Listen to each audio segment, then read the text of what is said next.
This story begins with me going to the gym. I was back in my hometown, visiting my parents for the holidays. As I was walking and getting closer to the fitness, I received a phone call. It was a girl that I knew, and she wanted to go out.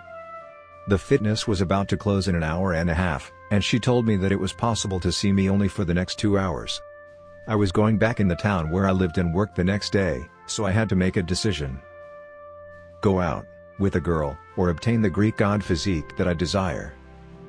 It was an easy choice to make, as I am high-level Sigma male. So yeah, I went out with a girl. But this year, I am making changes. I am focusing on myself, and making sure that I'll achieve my goals. So, I made a game about the whole thing.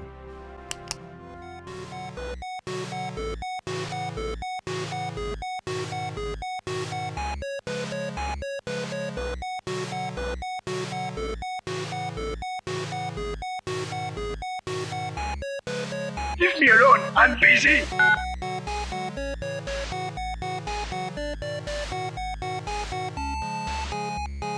Welcome to my weekly dopamine hit of appreciation, because friends and real human connection is an illusion, but the numbers on my screen are real, baby.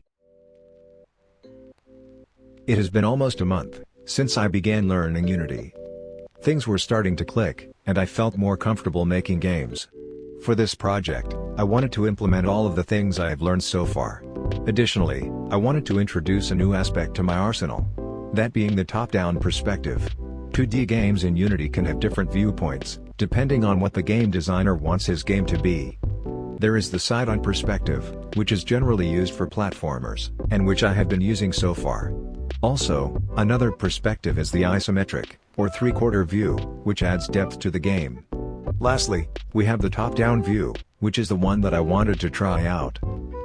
And so, I hopped in my Unity, prayed to God that this project is not going to break my working laptop, and began the project. I downloaded an asset, which allowed me to create a simple character, and I gave him animations for walking up, down, left, and right.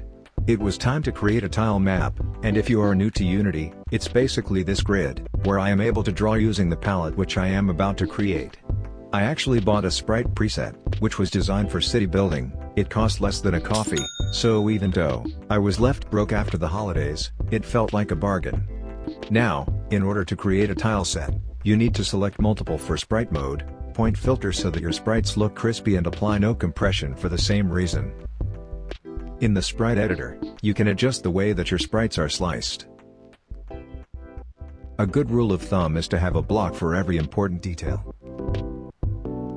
After that, I created my palette, and here is my question. When I have this massive tile set, it takes an awful amount of time for it to load into my palette. If you know a faster or better way, you can suggest it in the comments section. I swear, it took so long to create a palette for the buildings, that I was able to go to the gym, get back, and it was still loading, and my laptop sounded like it was about to lift off. I thought I was done setting the movement, but then, I tested it. Bruh, look at this dude. Wait till you see the... No. After fixing the rotation issue, it was time for my least favorite part of Unity, the animator. My boy was twitching, because I forgot to remove the exit time, and the transition duration. A little tweak here, a little tweak there. Boom paw, we have working animations. I wanted to add pickable items, which affected my player's speed. The first one I added was an energy drink, which was supposed to make me go faster. F. And I also added a beer, which made me slower. Now it was time to create my enemy. I added the sprite, created a chasing script, and it was looking good already. Jesus, do I hate the animator.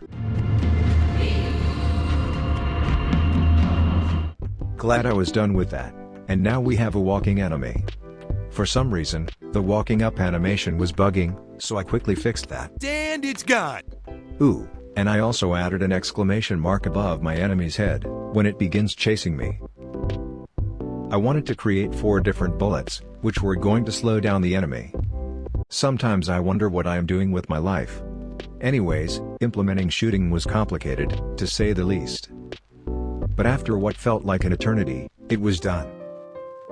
I was able to do it, because I talked with someone in the Discord server. So if you have hard time making something in your game, or you just want to share your ideas, come and join it, links in the description. Also, thank you for all of the tips and support. Thanks to your comments, I was able to learn a lot, like the invoke method, object pooling, and much more. Okay, enough appreciation, back to the game. I was almost done with the shooting mechanics. The bullets were switching, using a list to contain them, and incrementing the number of the bullet that is being fired every time that I shoot. I wanted to create a simple level, like a street or something, but then I got carried away and created a whole neighborhood. Also, I added sounds whenever the player picked up an item. Classy. The last thing my game needed was an awesome background music. So I asked a friend to help me with that. Boy, was it everything that I have ever imagined. And with that, my project was completed. Focus all batteries.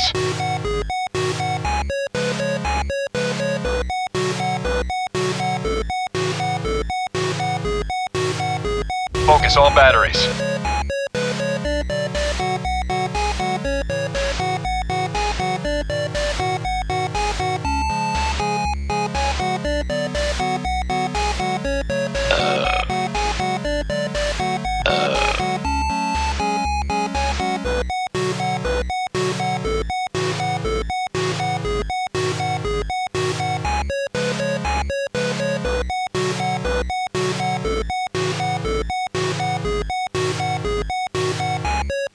Focus all batteries.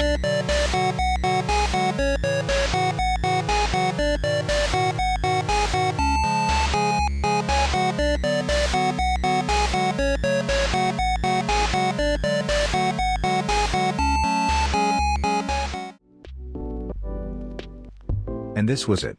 An almost complete project, based on my goals for this year. Game dev gives my ADHD brain enough variety, to stay focused on it, at least for the time being. For some reason, people that see me failing at it, feel inspired. Will I get slightly above average? Will I finally finish a whole project? If you'd like to find out, like, share, and subscribe. Also, I left contact details for the friend that created the background music for the project.